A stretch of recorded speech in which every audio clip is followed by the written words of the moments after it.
तो भाई इस सीजन सिटी का ट्रांसफर न्यूज हमें बहुत कुछ चेंजेस देखने को मिला। बहुत सारे प्लेयर्स सिटी ने खरीद कर लाए हैं और भी इन द फ्यूचर खरीदेंगे इस ट्रांसफर विंडो में, समर ट्रांसफर विंडो में। तो देखो, अगर पिछली सीजन की बात की जाए, सिटी सिटी का पूरा स्क्वाड एक डेडूट्स था। मतलब बहुत प्लेयर थोड़ा बूढ़े हो गए थे, बहुत एजेड प्लेयर था। तो बहुत सारी दिक्कत आ रही थी पेप गार्डियोला के टैक्टिक्स में। चाहे वो टैक्टिक्स बोल लो या फिजिकल डोमिनेंस बोल लो, जैसा सिटी ने हर सीजन करता आया है। तो सिटी लास्ट सीजन में थोड़ा एक फेल्यूर सा हो गया, मतलब उस सिटी की स्टैंडर्ड के हिसाब से, पेप गार्डियोला की स्टैंडर्ड के हिसाब से।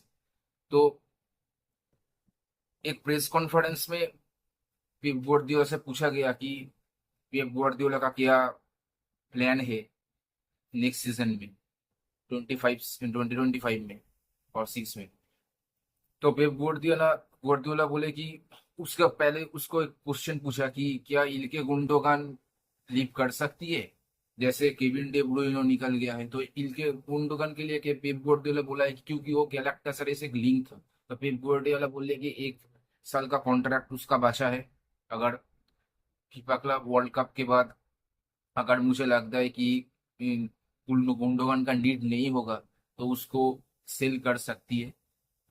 क्योंकि देखो, बहुत सारे यंगस्टर्स आए हैं इस सीजन में ट्रांसफर मार्केट में। तो उस पोजीशन पर पहले से ही एक कंपटीशन था और भी कंपटीशन बढ़ गई है। इल्के गुंडोगन जिस पोजीशन में खेलता है, सपोज पकड़ लो, बेर्नार्डो सिल्वा, फिल फॉडेन पहले से ही था। उसके बाद कुमार मार्मुश आ गया है उनके ट्रांसफर में, टेजानी रेंडर्स भी आ गया है। तो कंपटीशन बहुत ज्यादा है।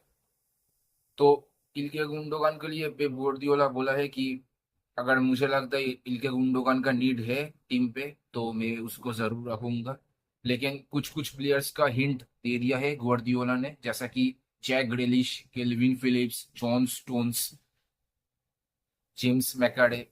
तो इस प्लेयर को सिटी सेल कर सकती है, क्योंकि Pep Guardiola club world cup में भी सिलेक्ट नहीं किया है। और उसके बाद एक क्लियरली हमें दिख रहा है कि जाते हुए देख सकती है इन सारे प्लेयर्स, क्योंकि ऑलरेडी सेविनियो, डोकू, फिल फॉडेन, वार्मुश एक वर्सेटाइल प्लेयर है। विंग पे भी खेल सकती है, अटैकिंग मिडफील्ड में भी खेल सकती है। तो बेर्नार्डो सिल्वा भी है। तो मुझे नहीं लगता कि जैक ग्रिलिश, केल्विन फिलिप्स का कोई नीड होगा, क्योंकि मैनचेस्टर सिटी ने एंथ नूडी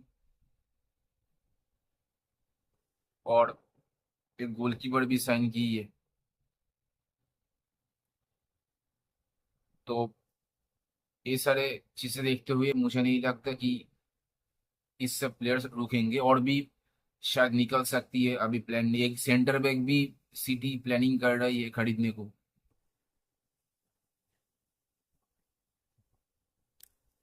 तो इस सीजन मैनचेस्टर सिटी ने किस किस को साइनिंग किया है देखो।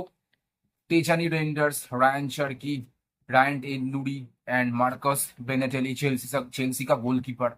उसके बाद क्लोडियो एचेवेडी भी लोन से आ गई है। तो बहुत सारे साइनिंग्स की है। उसके पहले भी उमर मार्मुश,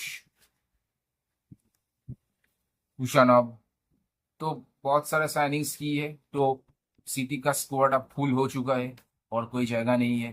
तो कुछ कुछ पुराना प्लेयर्स को अब निकलना ही पड़ेगा। थोड़ा ट्रांसफर न्यूज की बात कर लेते हैं। हॉट टॉपिक है, आंसू फाटी का मोनाको में डील हो चुका है, डील डन हो चुका है। पहले वीडियो में मैं बताया था कि पॉल पोग्बा का मोनाको पे साइन हो चुकी है। तो मोनाको दो तगड़ा साइन की है। थियो हेर्नांडेज का एक डील ऑफ हो गया था अल हिलाल से, फिर से ऑन हो चुकी है। अब अल हिलाल बहुत क्लोज है थियो हेर्नांडेज को साइन करने के लिए। उसके बाद Nottingham Forest and Juventus are in talks for both Samuel मंगबालुया एंड ट्रिमोटी वेया। 20 मिलियन पर एक नेगोशिएट हो रहा है दोनों प्लेयर्स का। उसके बाद देखा जाए, नेट फिलिप्स लिवरपूल छोड़ के जा रही है, वेस्ट ब्रोमविच पर परमानेंट डील में साइन कर रहा है। मिलो कार्डकेस का भी डील हो चुका है लिवरपूल में, मेडिकल टेस्ट भी हो चुका है, सब हो चुका है। 40 मिलियन मिलियन का एक एग्रीमेंट हुआ है दोनों टीम के बीच। तो टोटेनहम एक जापानीज प्लेयर साइन की है 5 मिलियन पर, कावासाकी फोरानथेले। एक रिकॉर्ड ब्रेकिंग साइन है जापानीज प्लेयर का उसके हिसाब से।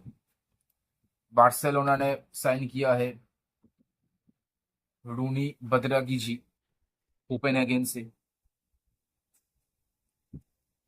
तो ये सारे सब कुछ ट्रांसफर न्यूज। और एक और ट्रांसफर न्यूज है, निकोलो ज़ेलेंस्की इसे एस रोमा से इंटर पर साइन की है 6 मिलियन पर। तो ये बहुत ही इंटर ने तगड़ा डील की है अब। तो दैट्स दैट। अगर वीडियो अच्छी लगी हो तो लाइक शेयर एंड कमेंट और सब्सक्राइब करना। मिलते हैं नेक्स्ट वीडियो में। Good bye.